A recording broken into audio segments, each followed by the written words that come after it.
নমস্কার, কবিতায় কথা বলিতে আমি সুশান্ত।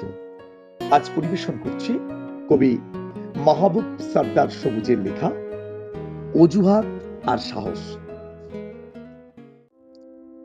অজুহাত ছেড়ে যাওয়ার জন্য সবসময় সহজে পাওয়া যায়, কিন্তু থেকে যাওয়ার সাহস সবাই নিজের ভেতর খুঁজে পায় না।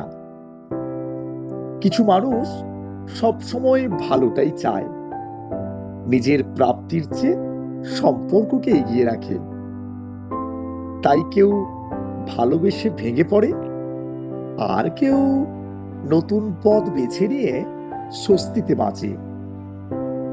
এই ভাগার পাওয়া একসাথে চলে না, কারণ সব সিদ্ধান্তের মূল্য কাউকে না কাউকে দিতে হয়।